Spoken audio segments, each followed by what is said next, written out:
Bharatiya Janata party ఎంత పెద్ద సముద్రం అయిపోయిందంటే ఎవరో ఒక సాధ్వి గారో ఆవిడ ఎవడో నలుగురు హిందువులు అంటే నలుగురు పిల్లల్ని కలాలి ఇలాంటి కొన్ని కొలమానాలు పెట్టేసి స్టేట్మెంట్లు ఇచ్చేస్తారు, మాకు సంబంధం లేదనేస్తారు. మాకు సంబంధం లేదు. మా పార్టీ జాతీయ కార్యవర్గము. వాళ్ళు కూడా మీ పార్టీ కదా?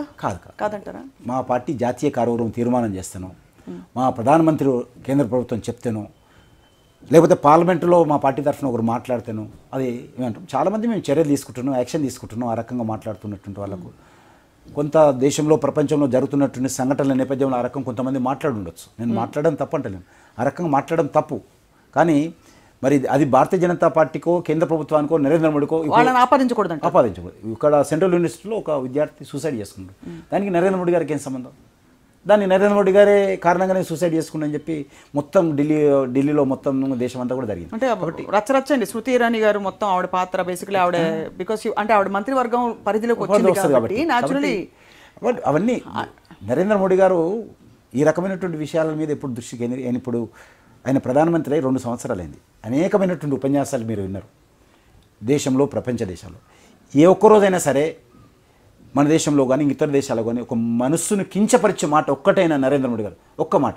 ఆయన డెవలప్మెంటు, భారతదేశం ఔన్నత్యము, భారతదేశం గొప్పతనము, అభివృద్ధి జరగాలి, పేదరికం పోవాలి అనేటువంటి విషయమే మాట్లాడుతున్నాడు తప్ప ఏ వ్యక్తిని కానీ ఏ వర్గాన్ని కానీ కించపరిచే విధంగా మాట్లాడలేదు. రోజు మీ పార్టీకి మొత్తం కావాల్సినంత తిట్టడానికి సుబ్రహ్మణ్య స్వామి గారు రెడీగా ఉన్నారు.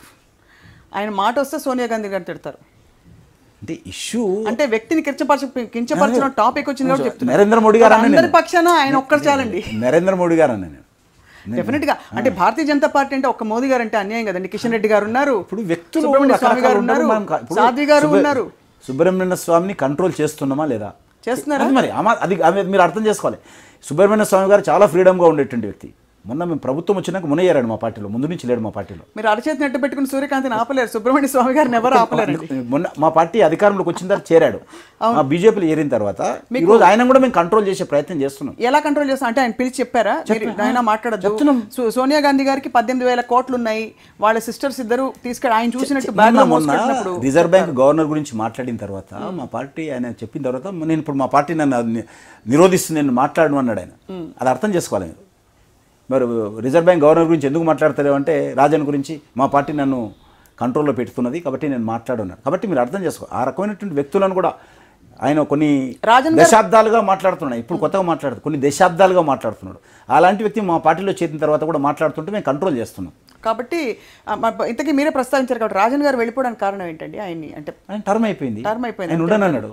మేము పొమ్మలేదు. నాకు తెలిసినంత వరకు, నేను పేపర్లో చూసిన వార్తలు, నేను నరేంద్ర మోడీ గారితో మాట్లాడలేదు.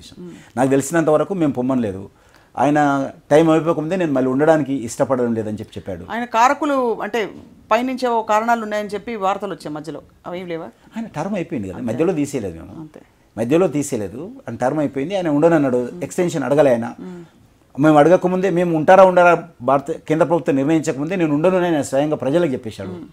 కాబట్టి ఆయన వెళ్ళిపోయి ఉంటాడు. బట్ మిగతా ఇంటర్నల్ ఏమైనా విషయాలు నేను చెప్పాలి, నాకు తెలియని విషయాలు. సో ఓవరాల్గా అయితే చేయాల్సిన పనులు చాలా ఉన్నాయి ఇక్కడ హైదరాబాద్లోనే. అండ్ తెలంగాణ రాష్ట్రం కూడా ఇంకా అభివృద్ధి ముందుకు వెళ్ళాలని చెప్తున్నారు మీరంటే.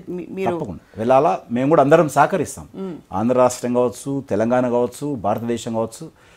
ఈరోజు దేశంలో ఒక మంచి పరిణామం ఏర్పడింది. గుజరాత్లో నరేంద్ర మోడీ గారు ముఖ్యమంత్రి ఉన్నప్పుడు ప్రారంభమైంది. రాష్ట్రాల మధ్యలో డెవలప్మెంట్, ఇప్పుడు బీజేపీ రాష్ట్రాల మధ్యలో మేము పోటీ ఉంటుంది. మాకు మధ్యప్రదేశ్ ముందుంటుందా, ఛత్తీస్గఢ్ ముందుంటుందా, రాజస్థాన్ ముందుంటుందా, లేకపోతే అస్సాం ముందుంటుందా, హర్యానా ముందుంటుందా, జార్ఖండ్ ముందుంటుందా? మా పార్టీలోనే మా ముఖ్యమంత్రులకు పోటీ.